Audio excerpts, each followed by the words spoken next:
2000. Center maintain 2000, 724. Copy 724, roger. Center maintain 2000. Copy 504 to center maintain 3000. 3000, 704. Hello everyone and welcome back to my channel. Unfortunately it's not a PMDG 777 video, but I hope you guys still stick around for the little Comanche 250. But for today we are going to do a quick flight. We're starting from Burbank and to KSBA. This is going to be a multiple part series where the first part, today's video, is going to be a detailed walk around. Now, I'm also a real world private pilot, so I'll put in my pointers from real world from my actual flying lessons. But otherwise, yeah, let's just get right into the cockpit. So first of all, before even starting to look at anything else, what you do is you come into the airplane and you look for all the documents that should be present before you even fly the airplane. So you need to make sure you have your private pilot license, you have your driver's license. Logbook is not necessary but good to carry. You also need to make sure you have your medical certificate, whether it's a class 1, 2 or 3. Right? For private pilots, I only have class 3, so I make sure that I'm carrying that always. From the aircraft document standpoint, you need to make sure that you have certain documents present in the aircraft to make sure that the aircraft is good to fly. For the list of documents, you can basically follow the ARROW checklist, which is ARROW. A is airworthiness certificate. So you'll find the airworthiness certificate somewhere on the left side here in a transparent kind of package. Along with that, you'll also have the registration, which is R. The third or the second R is radio license, which we do not need today. Radio license is only needed when you are crossing borders, and we are not doing that today, so we don't need the radio license.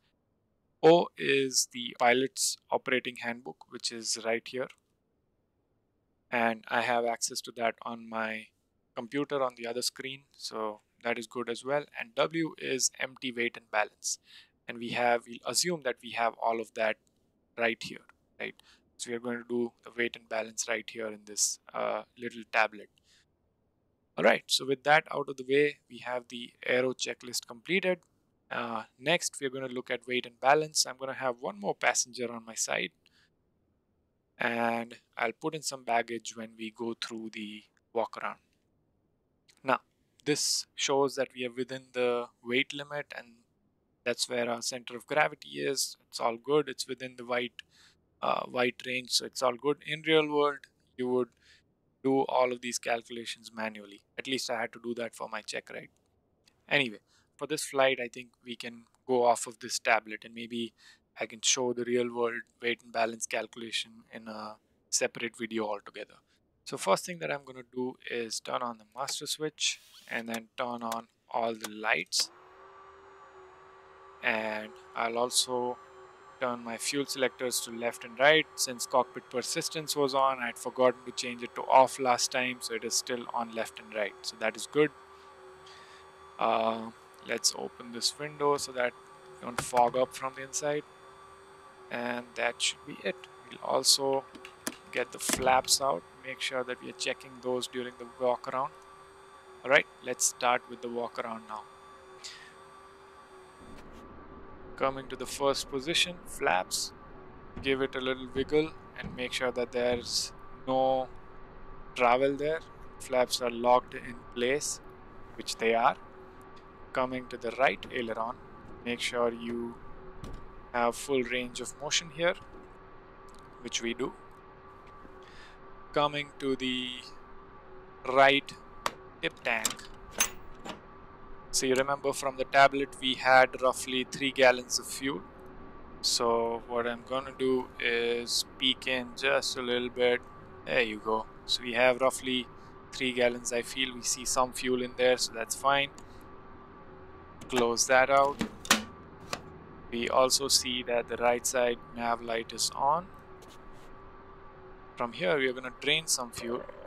Make sure there's no condensation or water in fuel. You don't see anything, it's all blue. Pour it out. There's I think that's the landing light. That's on as well. Remove the tie down from there.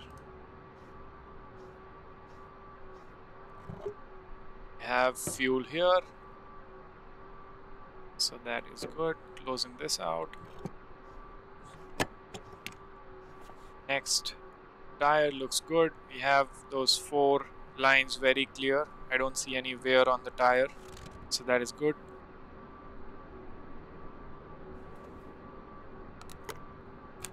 Let's drain some fuel from here as well.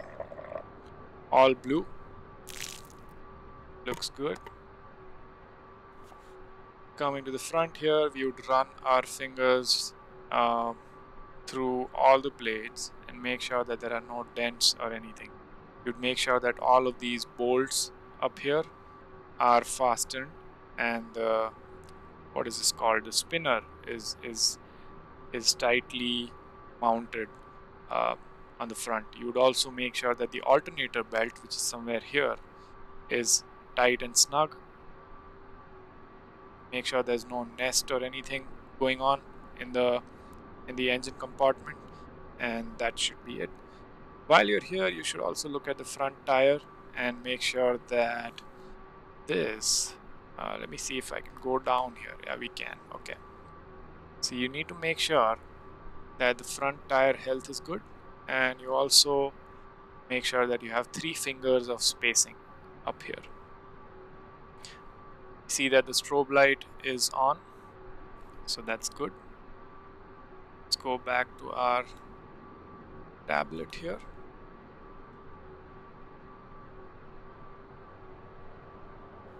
Coming to the oil check. I think we should have enough oil. It's just the quality of the oil that is completely trash. So we have 9 quarts, which is fine, but as you see, I have flown this aircraft quite a bit, and we have a very dark colored oil. So let me go to maintenance real quick and see where this thing is. Oil level 9.5 quarts.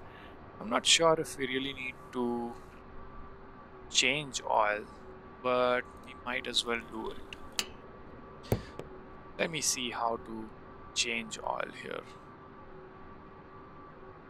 Maybe if I just fill it up again, it should be good.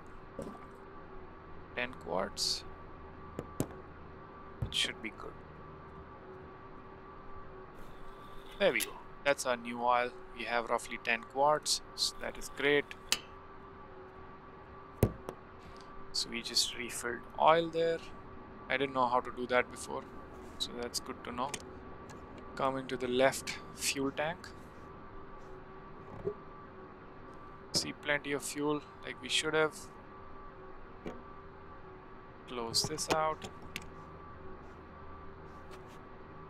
On the right, left landing gear looks good. There's no wear or anything on there.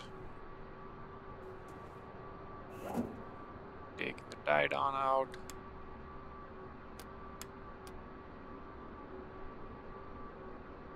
You would test whether this is hot or not in case you have the pitot heat on, but we don't have it on. If it was on, this would have shown up red colored, but that's fine. We don't need pitot heat for today. Ideally, you would check it though. That's another landing light, I believe. And then there's the tip tank, and there's the fuel there. Roughly 3 gallons, so not too much.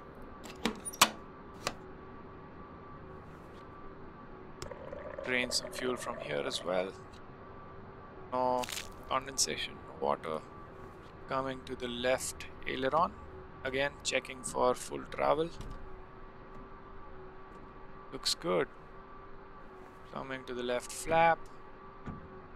Nice and locked. Static port is clear.